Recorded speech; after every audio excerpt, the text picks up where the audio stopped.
Anne of Green Gables, Chapter 14, Anne's Confession. On the Monday evening before the picnic, Marilla came down from her room with a troubled face. "Anne," she said to that small personage who was shelling peas by the spotless table and singing Nellie of the Hazeldell with a vigor and expression that did credit to Diana's teaching. "did you see anything of my amethyst brooch? I thought I stuck it in my pincushion when I came home from church yesterday evening, but I can't find it anywhere." I saw it this afternoon when you were away at the Aid Society," said Anne, a little slowly. "I was passing your door when I saw it on the cushion, so I went in to look at it." "Did you touch it?" said Marilla sternly. "Yes," admitted Anne. "I took it up and I pinned it on my breast just to see how it would look." "You had no business to do anything of the sort. It's very wrong in a little girl to meddle. You shouldn't have gone into my room in the first place, and you shouldn't have touched a brooch that didn't belong to you in the second. Where did you put it?" "Oh, I put it back on the bureau. I hadn't it on a minute. Truly, I didn't mean to meddle, Marilla. I didn't think about its being wrong to go in and try on the brooch, but I see now that it was, and I'll never do it again. That's one good thing about me. I never do the same naughty thing twice." "You didn't put it back," said Marilla. "That brooch isn't anywhere on the bureau. You've taken it out or something, Anne." "I did put it back," said Anne quickly. Pertly, Marilla thought. "I don't just remember whether I stuck it on the pincushion or laid it in the china tray, but I'm perfectly certain I put it back." "I'll go and have another look," said Marilla, determining to be just. "If you put that brooch back, it's there still. If it isn't, I'll know you didn't. That's all." Marilla went to her room and made a thorough search, not only over the bureau, but in every other place she thought the brooch might possibly be. It was not to be found, and she returned to the kitchen. "Anne, the brooch is gone. By your own admission, you were the last person to handle it. Now, what have you done with it? Tell me the truth at once. Did you take it out and lose it?" "No, I didn't," said Anne solemnly, meeting Marilla's angry gaze squarely. "I never took the brooch out of your room, and that is the truth, if I was to be led to the block for it, although I'm not very certain what a block is. So there, Marilla." Anne's "so there" was only intended to emphasize her assertion, but Marilla took it as a display of defiance. "I believe you are telling me a falsehood, Anne," she said sharply. "I know you are. There, now don't say anything more unless you are prepared to tell the whole truth. Go to your room and stay there until you are ready to confess." "Will I take the peas with me?" said Anne meekly. "No, I'll finish shelling them myself. Do as I bid you." When Anne had gone, Marilla went about her evening tasks in a very disturbed state of mind. She was worried about her valuable brooch. What if Anne had lost it? And how wicked of the child to deny having taken it when anybody could see she must have, with such an innocent face, too. "I don't know what I wouldn't sooner have had happen," thought Marilla as she nervously shelled the peas. "Of course, I don't suppose she meant to steal it or anything like that. She's just taken it to play with or help along that imagination of hers. She must have taken it. That's clear, for there hasn't been a soul in that room since she was in it, by her own story, until I went up tonight. And the brooch is gone. There's nothing surer. I suppose she has lost it and is afraid to own up for fear she'll be punished. It's a dreadful thing to think she tells falsehoods. It's a far worse thing than her fit of temper. It's a fearful responsibility to have a child in your house you can't trust. Slyness and untruthfulness. That's what she has displayed. I declare I feel worse about that than about the brooch.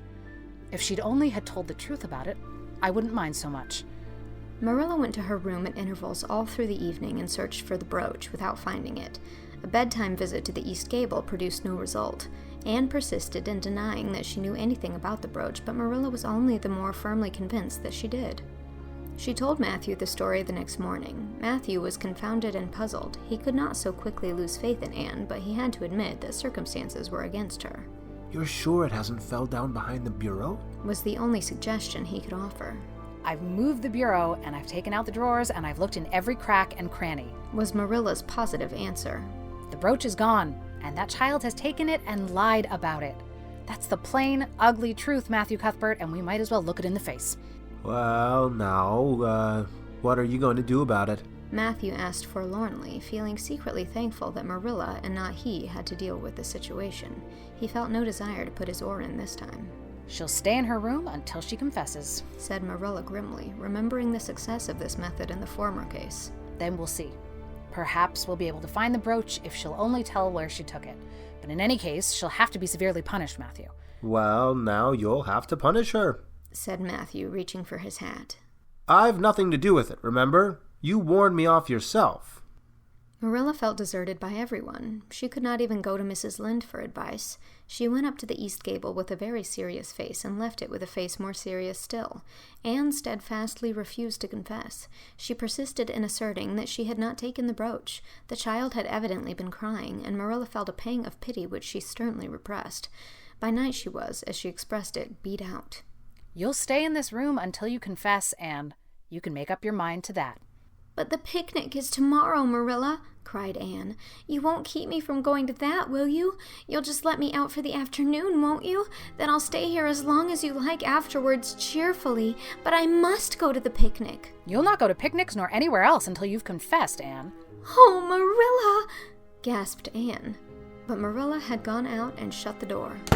Wednesday morning dawned as bright and fair as if expressly made to order for the picnic.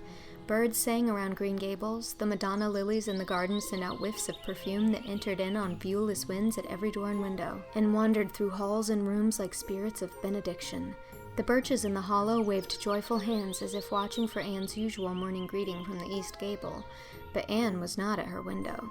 When Marilla took her breakfast up to her, she found the child sitting primly on her bed, pale and resolute, with tight-shut lips and gleaming eyes. "Marilla, I'm ready to confess." "Ah!" Marilla laid down her tray. Once again her method had succeeded, but her success was very bitter to her. "Let me hear what you have to say then, Anne." "I took the amethyst brooch," said Anne, as if repeating a lesson she had learned. "I took it just as you said. I didn't mean to take it when I went in, but it did look so beautiful, Marilla, when I pinned it on my breast that I was overcome by an irresistible temptation. I imagined how perfectly thrilling it would be to take it to Idlewild and play I was the Lady Cordelia Fitzgerald. It would be so much easier to imagine I was the Lady Cordelia if I had a real amethyst brooch on. Diana and I made necklaces of roseberries, but what are roseberries compared to amethysts? So I took the brooch. I thought I could put it back before you came home. I went all the way around by the road to lengthen out the time. When I was going over the bridge across the Lake of Shining Waters, I took the brooch off to have another look at it. Oh, how it did shine in the sunlight. And then, when I was leaning over the bridge, it just slipped through my fingers, so, and went down, down, down, all purpley sparkling, and sank forevermore beneath the Lake of Shining Waters. And that's the best I can do at confessing, Marilla." Marilla felt hot anger surge up into her heart again. This child had taken and lost her treasured amethyst brooch, and now sat there calmly reciting the details thereof without the least apparent compunction or repentance. "Anne, this is terrible," she said, trying to speak calmly. "You are the very wickedest girl I ever heard of." "Yes, I suppose I am," agreed Anne tranquilly. "And I know I'll have to be punished. It'll be your duty to punish me, Marilla. Won't you please get it over right off, because I'd like to go to the picnic with nothing on my mind." "Picnic, indeed. You'll go to no picnic today, Anne Shirley. That shall be your punishment, and it isn't half severe enough either for what you've done." "Not go to the picnic?" Anne sprang to her feet and clutched Marilla's hand. "But you promised me I might. Oh, Marilla, I must go to the picnic. That was why I confessed. Punish me any way you like but that. Oh, Marilla, please, please let me go to the picnic. Think of the ice cream. For anything you know, I may never have a chance to taste ice cream again." Marilla disengaged Anne's clinging hands stonily. "You needn't plead, Anne. You are not going to the picnic, and that's final. No, not a word." Anne realized that Marilla was not to be moved. She clasped her hands together, gave a piercing shriek, and then flung herself face downward on the bed, crying and writhing in an utter abandonment of disappointment and despair. "For the land's sake," gasped Marilla, hastening from the room. "I believe the child is crazy. No child in her senses would behave as she does. If she isn't, she's utterly bad. Oh dear, I'm afraid Rachel was right from the first, but I've put my hand to the plow, and I won't look back."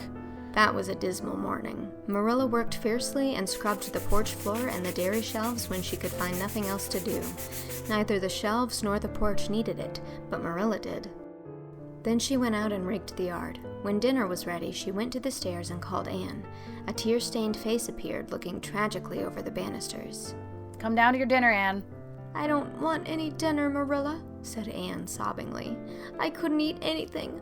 My heart is broken. You'll feel remorse of conscience someday, I expect, for breaking it, Marilla, but I forgive you. Remember when the time comes that I forgive you, but please don't ask me to eat anything, especially boiled pork and greens. Boiled pork and greens are so unromantic when one is in affliction." Exasperated, Marilla returned to the kitchen and poured out her tale of woe to Matthew, who, between his sense of justice and his unlawful sympathy with Anne, was a miserable man. Well, now, she shouldn't have taken the brooch, Marilla, or told stories about it, he admitted, mournfully surveying his plateful of unromantic pork and greens as if he, like Anne, thought it a food unsuited to crises of feeling. But she's such a little thing, such an interesting little thing. Don't you think it's pretty rough not to let her go to the picnic when she's so set on it? Matthew Cuthbert, I'm amazed at you. I think I've let her off entirely too easy. And she doesn't appear to realize how wicked she's been at all. That's what worries me most. If she'd really felt sorry, it wouldn't be so bad. And you don't seem to realize it neither. You're making excuses for her all the time to yourself, I can see that. Well, now, she's such a little thing, feebly reiterated Matthew. And there should be allowances made, Marilla. You know she's never had any bringing up. Well, she's having it now, retorted Marilla. The retort silenced Matthew, if it did not convince him. That dinner was a very dismal meal. The only cheerful thing about it was Jerry Boat, the hired boy, and Marilla resented his cheerfulness as a personal insult. When her dishes were washed and her bread sponge set and her hens fed, Marilla remembered that she had noticed a small rent in her best black lace shawl when she had taken it off on Monday afternoon on returning from the Ladies' Aid. She would go and mend it. The shawl was in a box in her trunk. As Marilla lifted it out, the sunlight, falling through the vines that clustered thickly about the window, struck upon something caught in the shawl, something that glittered and sparkled in facets of violet light. Marilla snatched at it with a gasp. It was the amethyst brooch, hanging to a thread of the lace by its catch. "Dear life and heart," said Marilla blankly. "What does this mean? Here's my brooch, safe and sound, that I thought was at the bottom of Barry's pond. Whatever did that girl mean by saying she took it and lost it? I declare, I believe Green Gables is bewitched. I remember now that when I took off my shawl Monday afternoon, I laid it on the bureau for a minute. I suppose the brooch got caught in it somehow. Well..." Marilla betook herself to the east gable, brooch in hand. Anne had cried herself out and was sitting dejectedly by the window. "Anne Shirley," said Marilla solemnly, "I've just found my brooch, hanging to my black lace shawl. Now, I want to know what that rigmarole you told me this morning meant." "Why, you said you'd keep me here until I confessed," returned Anne wearily, "and so I decided to confess because I was bound to get to the picnic.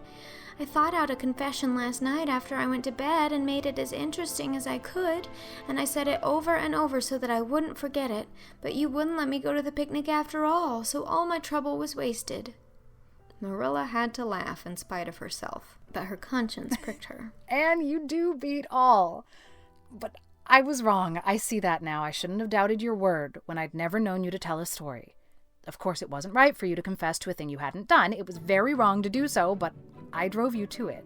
So if you'll forgive me, Anne, I'll forgive you, and we'll start square again. And now get yourself ready for the picnic." Anne flew up like a rocket.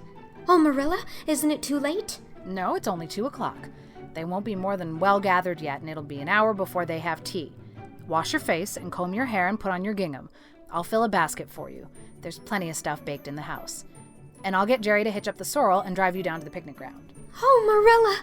exclaimed Anne, flying to the washstand. 5 minutes ago I was so miserable I was wishing I'd never been born, and now I wouldn't change places with an angel."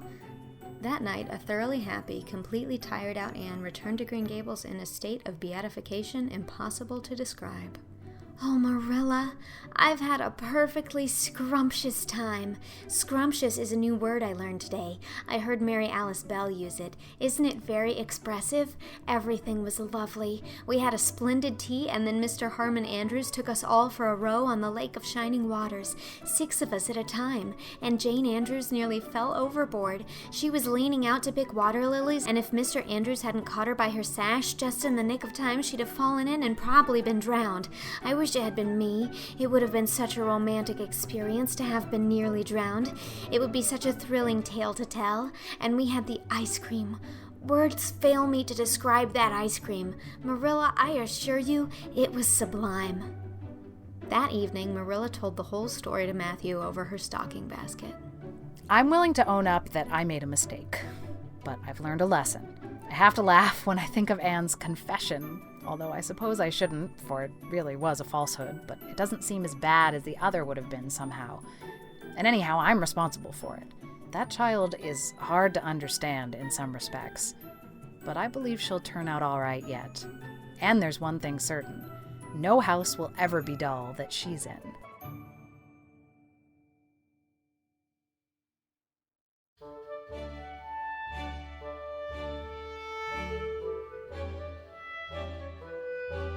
That was Chapter 14 of Anne of Green Gables. Marilla Cuthbert was read by Whitney Avalon, Matthew Cuthbert was read by Dylan Saunders, and Anne Shirley was read by me, Mary Kate Wiles. It is also recorded and edited by me and executive produced by Shao Chih Kuo. This chapter was made possible by my patron Betsy Gibson. Thank you, Betsy. This project is funded through my Patreon, where if you join at any level, you can get access to the first 30 chapters of the book, and patrons pledging $50 or more have access to all of Anne of Avonlea, plus they get a shout-out in an episode. If you'd like to join my Patreon community, head on over to patreon.com/mkwiles. And thank you so much for listening. Chapter 15 will be coming next week.